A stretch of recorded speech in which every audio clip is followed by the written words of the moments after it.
Well, hindi naman talaga maganda tong Honda Navi kung ipang-a-adventure mo kasi sobrang liit lang niya eh. Mahina yung makina, carb type, maliit yung tangke, hindi LED yung ilaw, hindi ganun kaganda yung suspension. So, hindi talaga siya magandang motor para sa mga ganong activity. Dumating na din sa wakas yung mga accessories and upgrades natin para dito sa Honda Navi.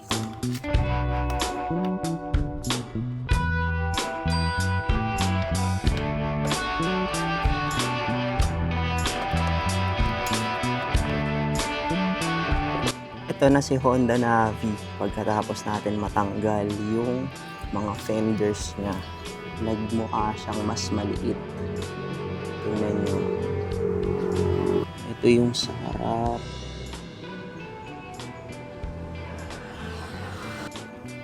Kagandahan pag tinanggal mo yung fender na yan, mas madali na siyang linisin. Sobrang liit ng gulong niya sa likod.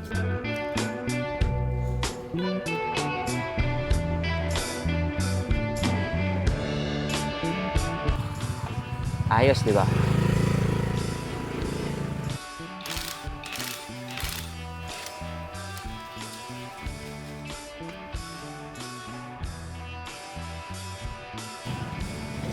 Ngayon, napalitan na natin ng dual sport na gulong tong Navi. Pero hindi ko pa rin kinakabit yung mga tapalodo niya. Pwede pa rin naman may kabit yung fender sa kanya kahit ganito nakalaki yung gulong. Pero pakita ko muna sa inyo kung anong itsura niya. Pwede na siyang pang-adventure. Baka may magtanong sa inyo kung babagal ba si Navi. Yes, syempre babagal yung acceleration niya at yung speed niya. Kasi dual sport tsaka lumapad yung gulong. Pero carry lang. Kasi ang gusto natin gawin dito is dalhin to sa mga sulok-sulok na lugar. Yung size nga pala ng gulong nito sa harap is 120/70/12. Tapos sa likod 120/70/10 naman. Kumapal pa rin naman yung gulong niya. Tignan nyo. Diba? Ganito yung gulong niya sa harap. Tapos yung sa likod is ganito naman. Ang ganda sana nung ganitong forma eh. Kaso, ang magiging problema ko sa kanya is madumi. Kaya, kakabit pa rin natin sa kanya yung fender. Ito nga palang ratio na to, yung 120/70/10 at 120/70/12. Ito na yung pinakamakapal or pinakamalapad na gulong na pwede nyong ikabit dito sa Honda Navi na pwede nyo pa rin maikabit yung mga fenders. Well, base sa research ko, ito na. Kasi pag tinasan mo pa or nilaparan mo pa, kinapalan mo pa, hindi mo na maikakabit yung fenders.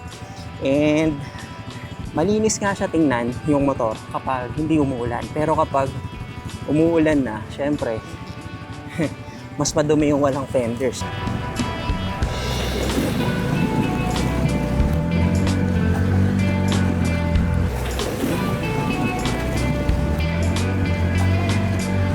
Ngayon guys, nakabit na natin yung fender niya. Kaya nung una kong sinabi, kasya pa rin naman talaga yung fender nito. Walang problema.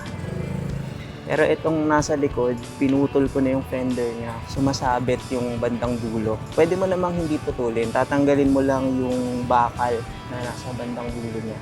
Tapos may kakabit mo pa rin siya. And ganito yung likod. Tinabas ko yung dito. Hanggang dito pa yun. Tinabas ko na siya. And may spaces po. Malaki pa akong tutuusin, pero ito na yung pinakamalaking pwedeng ikabit mo dyan na ikakabit mo pa rin somehow yung fender.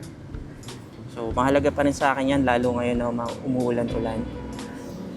Matalsik talaga siya. Ayan o, hanggang dito yung talsik. Sa kabila.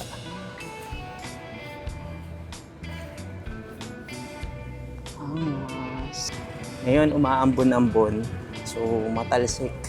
Kahit maliit na portion lang nung likod na fender yung tinanggal natin, ramdam na yung talsik hanggang dito.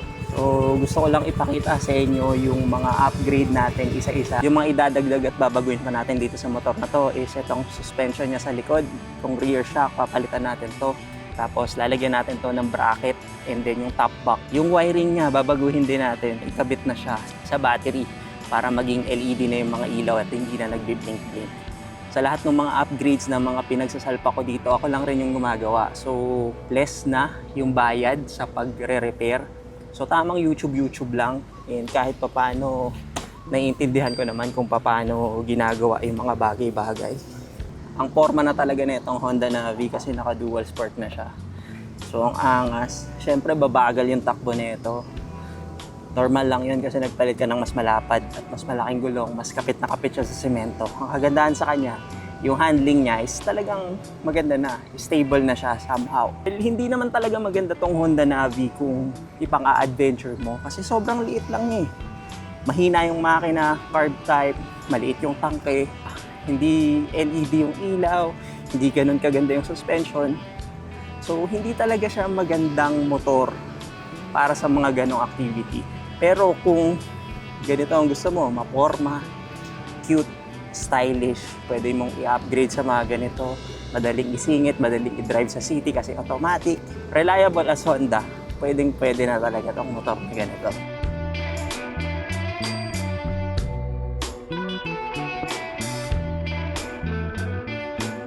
See you in the next video. Mabuhay!